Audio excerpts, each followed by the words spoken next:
सद्गुरू सेवक श्री अरुण काका, माता अन्नपूर्णा, सेवकराम गुरुजी यांच्या चरणी वंदन करून थोडंसं बोलणार आहे. एक दृष्टांत सांगणार आहे, छानसा दृष्टांत सांगणार आहे. मग मी आपल्या सगळ्यांच्या विषयी बोलणार आहे. ब्रह्मचैतन्य गोंदवलेकर महाराज आपल्या सगळ्यांना माहीत आहेत.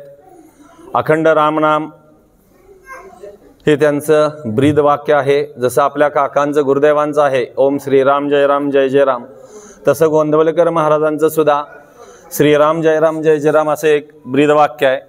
मगाशी कीर्तनकार महाराजांनी यात्रेचा प्रसंग कथन केला होता. तसं एकदा गोंदवलेकर महाराजांनी ठरवलं की आपल्या सगळ्या भक्तगणांना शिष्यगणांना बरोबर घेऊन काशी यात्रा करूया.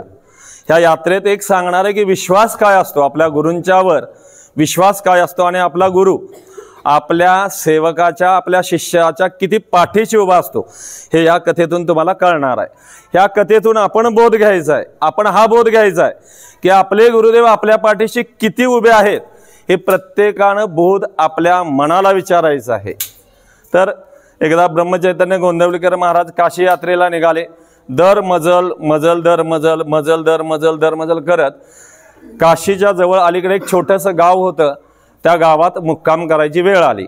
आता मुक्काम कुठं करायचा असं ठरलं. तर गोंदवलेकर महाराजांचा एक शिष्य होता भीमा.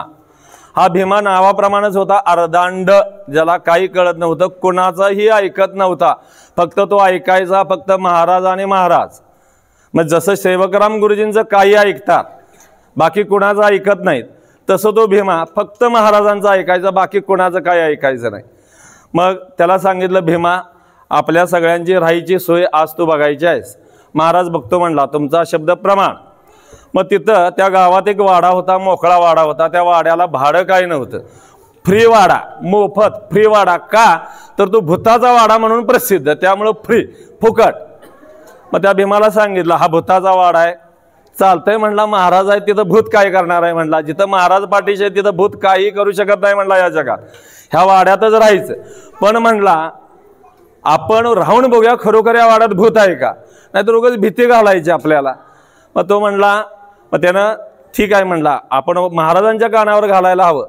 बाकी कोणाशी आपण खोटं बोलू जगाशी, पण आपल्या गुरुशी आपण कधीही खोटं बोलायचं नाही, महाराजांना सांगूया. मग तो महाराजांच्या आकडे आला. महाराज म्हणाला एक जागा छान मिळाली आहे, मस्त वाडा आहे, चौसुपी वाडा आहे, सगळ्यांची झोपायची व्यवस्था होईल. पण असं सांगितलंय की तो भूताचा वाडा आहे. मी काय करतो, आजची रात्र तुम्ही कशी तरी महाराज कुठेतरी काढा म्हणला.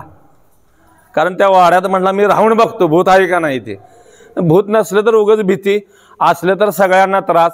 तुम्ही आहे त्यामुळं म्हणला मी काय भीत नाही त्या वाड्यात राहायला. महाराज म्हणले अरे असं करू नकोस, खरोखर भूत असलं तर. महाराज तुम्ही असल्यावर भूत काही करत नाही हो, का काळजी करताय. महाराजांनाच म्हणला तुम्ही असल्यावर मला काळजी नाही, त्यामुळे तुम्ही काळजी करू नका. महाराज म्हणले जा, तुला काय करायचं ते कर. ठीक आहे म्हणला, जातो. महाराजांच्या चरणी वंदन केलं आणि भूताच्या वाड्यात गेला. त्यानं सगळ्यात महत्त्वाचं काय केलं, जर का उद्या महाराज इथं यायचे झाले, महाराजांचा निवास झाला, तर ह्या वाड्याची स्वच्छता केली पाहिजे. कारण का तर महाराज इथं निवासाला येणार आहेत. आपले सद्गुरू गुरुदेव सुद्धा इथं कायम निवासाला आहेत, त्यामुळे आपण सुद्धा स्वच्छतेची सेवा करणं खूप गरजेचं आहे, माझ्या सहित सगळ्यांना नाही. हा मला सुद्धा हे उत्तर आहे. मग त्यानं स्वच्छता केली, सगळा वाडा स्वच्छ केला, दमला, एका खांबापाशी बसला. त्या खांबाचं वैशिष्ट्य काय होतं, ते भूताचा वाडा म्हणजे नुसता भूताचा वाडा नव्हता, स्त्री भूताचा वाडा होता. आणि तो खांब त्या स्त्रीचा आवडता खांब होता. हे त्या खांबाला टेकून बाबा बसला, तिथंच बसला. त्याला आवाज आला, हितनं उठ, माझी जागा आहे. उठत नाही तुला काय करायचं ते कर. हितनं उठ, माझी जागा आहे. उठत नाही तुला काय करायचं ते कर. ती म्हणली तुला सोडणार नाही, महाराज बघून घेतील, मी भीत नाही म्हणला. का असेल ती म्हणली युद्ध होईल, होऊ दे. मग ते भूत ती प्रत्यक्ष प्रकट झाली, ती स्त्री भूत रूपातली. आणि म्हणली आता भांड, हे भांडतो म्हणला, काय अवघड आहे तुझ्याशी भांडायला म्हणला. महाराज पाठीचे आहेत, भीत नाही. शेवटी ते भूत आपल्याला मर्यादा आहेत, पिशाच्याला भूताला मर्यादा नाहीत. कारण त्यांची विचार करण्याची शक्ती आणि आपली विचार करण्याची शक्ती फरक असतो. दोघांचं भांडण लागलं. शेवटी हा अर्धांड होता, पण भूतापुढे याची ताकद चालना. आता आणि भूतानं नरड्याला धरलं. नरड्याला धरल्यावर म्हणला आता दुसरं कोण म्हणला, महाराजांच्या शिवाय कोण आहे म्हणून त्यानं हाक मारली, महाराज. तेवढ्यात फक्त पादुकांचा आवाज आला, टक टक टक. पादुकांचा आवाज आल्याबरोबर भूतानं उडी मारली. भूत निघून गेलं. त्याने तिथनं उठला आणि जिकडून आवाज आला होता त्या दिशेला साष्टांग दंडवत केला आणि म्हणला, जिथं माझा गुरु आहे तिथं मला भ्यायचं काही काम नाही. गुरु सदैव माझ्या पाठीशी आहे, मी भिणार नाही. आपण काय घ्यायचं आहे की आपण कुठलंही कर्म करू दे, चांगलं कर्म, वाईट नव्हे, चांगलं कर्म करत असताना आपल्या पाठीशी आपले गुरुदेव सदैव पाठीशी आहेत. त्यामुळे आपण कर्म चांगलं करायचं आहे. आता दुसरं, आपल्या सगळ्यांना माझ्यासही सूचना अशा की उद्यापासून आपण 4 दिवस इथं आहे, सेवेत आहोत, आपण सेवा करत आहोत आहे. पण उद्यापासून भाविकगण येणार आहेत. काही आपले सेवेकरी असतील, त्या सेवेकरांच्या बरोबर बाहेरचे काही भाविक हे स्थान पाहायला येतात. आपण सांगत असतो की इथं सद्गुरुस्थान आहे, गुरुस्थान आहे, आनंद आश्रम आहे, इथं आमच्याबरोबर चला. त्यानंतर ते आल्यानंतर ते भाविक बघत काय असतात की आपल्या सेवेकरांच्याकडे बघत असतात. आपण वागतो कसं, आपण बोलतो कसं, आपण चालतो कसं, आपली क्रिया काय आहे, आपण किती वाजता उठतो, आपण काय करतो. तेव्हा माझी सगळ्यांना, माझ्यासहित सगळ्यांना नम्र विनंती आहे की बोलण्यात मार्दवता, शांतपणा आणि आपण आपल्या वागण्यातून, आपल्या कृतीतून आलेल्या भाविकांना हे दाखवून द्यायचं आहे की खरोखर इथं जे सेवेकरी आहेत ते सेवेकरी काकांचे सेवेकरी आहेत आणि ह्या सेवेकरांच्याकडून काहीतरी त्यांनी घेतलं पाहिजे. बाहेर गेल्यानंतर त्यांनी सांगितलं पाहिजे सेवेकरी कसा असावा, तर अरुण काकांच्या सारखा सेवेकरी असावा. सेवेकरी, त्यामुळं आपलं ते कर्तव्य आहे, आपला तो विश्वास आहे, आपल्या गुरुदेवांच्यावर आपला विश्वास आहे, गुरुदेवांचा आपल्यावर विश्वास आहे. आपण त्या विश्वासाला कुठेही तडा जाऊन देता कामा नये. तो विश्वास आपण राखायचा आहे, तो आपण विश्वास जिंकायचा आहे. त्याबरोबर दुसरं असं, प्रचिती, माझी येणारी प्रचिती आता सांगतो. विश्वास राखायलाच पाहिजे, माझं लक्ष सगळ्यांच्यावर राहणार आहे. प्रचिती असं थोडीशी अशी की गेली 3 वर्ष झालं दरवर्षी अमावस्याला येतो. अमावस्या चुकून देत नाही म्हणण्यापेक्षा गुरुदेव कधीही माझी अमावस्या चुकवून देत नाहीत. गंमत अशी झाली, पहिल्यांदा साधी मारुती कार होती 800, त्यानंतर पुन्हा एक 800 आली, त्यानंतर अल्टो आली, मध्येच काळ्या रंगाची वॅगनार आली, नंतर ओमणी घेतली, ओमणीनंतर आता नवीन गुरुदेवांच्या आशीर्वादानं वॅगनार आले. मला भीती काय असायची की वॅगनार आपण ओमणी घेऊन जातोय, पेट्रोलची गाडी, कसं व्हायचं. काकाने CNGची गाडी दिली आणि काही क्षणात, एका दिवसात, एका तासात, अगदी 15 मिनिटात वॅगनार गाडी मला मिळाली. मॅनेजर म्हणले सही करतो, तुम्ही गाडी घेऊन या. हे मला शक्य नाही, बँकेच्या मॅनेजरांना शक्य नाही. हे सगळं शक्य करणारा बाप इथं बसलाय, त्या बापाचं नाव आहे अरुण काका.